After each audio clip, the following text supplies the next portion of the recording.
All right, Victorum Gaming fans and SPQR fans, we're back with the third in our trilogy here of the Dacian and Sarmatian special scenarios, and this last one is called Fortify. And as you can see from the map already, it's kind of a funky deployment here, and the Dacians are basically going to be holed up in the middle. So let's see what's going on here. So as is normal, warbands are basically the equal size. The Dacian and Sarmatian player is going to be the defender, and then the enemy player is going to be the attacker. And the Dacian and Sarmatian player will have to put all their models in that square in the center there.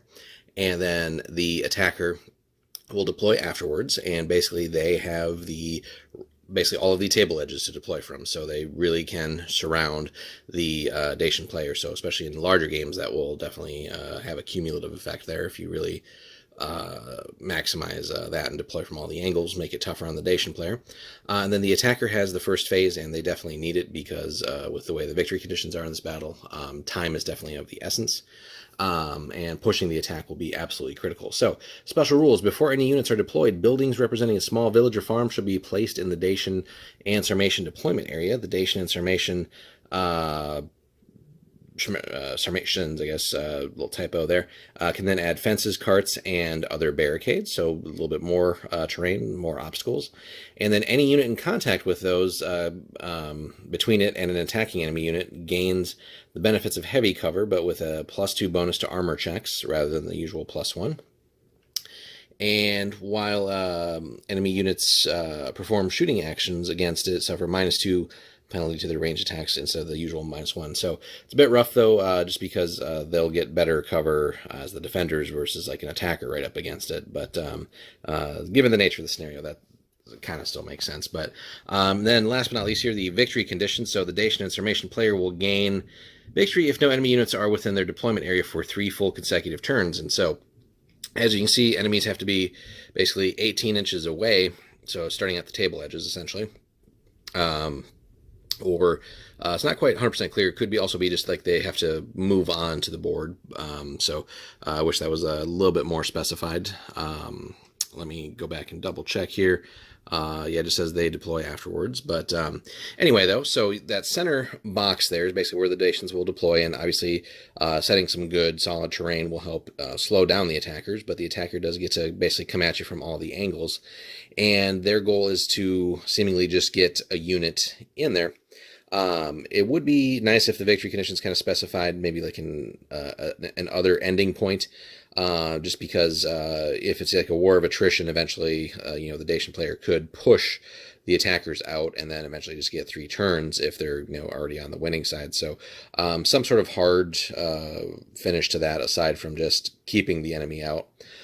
So we might assume, I guess, that if an enemy can get a unit and have it stay there for 3 turns that they win, but again, it's not 100% specified, so some small tweaks might be in order for that. But it's a pretty cool mission because Dacians, seemingly, if you go back to like our review of their army list, are definitely a pretty offensive powerhouse with their heavy cavalry and some of their units, like infantry units. But here they're forced to play solid defense, and again, cavalry, they have access to cataphracts, which are just very slow, but on the other hand, just like supremely armored cavalry. So here that might be an element where you wouldn't necessarily think of putting cavalry in a scenario like this if you're the Dacian player, but considering you don't really have to move far, you're not hindered by that slower movement, and you just have fantastic armor, so you really could sort of be almost like a little fire brigade unit or two if you need to go around and plug some lines in the gap, or gaps in the line, I should say, if enemy breaks through, and then you can basically just deal with them pretty quick.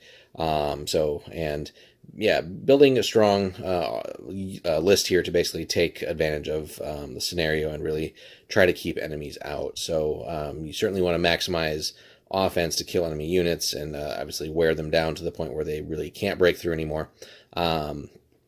But you definitely need to play smart still and use those obstacles to your advantage just to gain those defensive bonuses. Because in general, aside from the cataphracts, it's not really a list that caters to a lot of heavy armor in the infantry and stuff like that. So it's an interesting little setup for that. And then again, depending on who you're facing as the attacker, that can drastically change the scenario here. So horde armies would seem to probably do well here, just because they can definitely come at you from all the sides and put pressure on basically the entirety of your deployment zone at once, just to try and break through. But a smaller elite army, or a unit army that has access to like something really heavy hitting, where they can maybe eliminate a couple of your units and sort of punch a hole in your lines and then get in your deployment zone, that will make it pretty tough to then deal with them and get them out, because any units you take away from other parts of your deployment area will obviously weaken those other areas, and so it's almost like a snowball effect there. But nonetheless, really interesting list for the Dacians, or a list, but a scenario here to wrap up the Dacians. Definitely something to try. And again, you could of course swap out Dacians with another faction if you really want to just try this out. It's a pretty neat scenario here. So, and of course, it's nice if you have some great like village terrain, as they were saying in the description. So overall, fun little thing to try out. And again, this is the last of the Dacian scenarios, so it's called Fortify. And yeah, overall, again, good stuff. And if you enjoyed that, if you could, please hit us up with a like and a subscribe if you haven't already, and then stay tuned as we go through and cover all the special scenarios for SPQR for all the factions. And if you haven't already, check out our coverage on just the regular generic scenarios and the various factions and everything else that we've covered for SPQR. So we'd really appreciate it. So that is basically everything. Again, Fortify is the last one here for the Dacians and Sarmatians, and we'll catch you in the next one.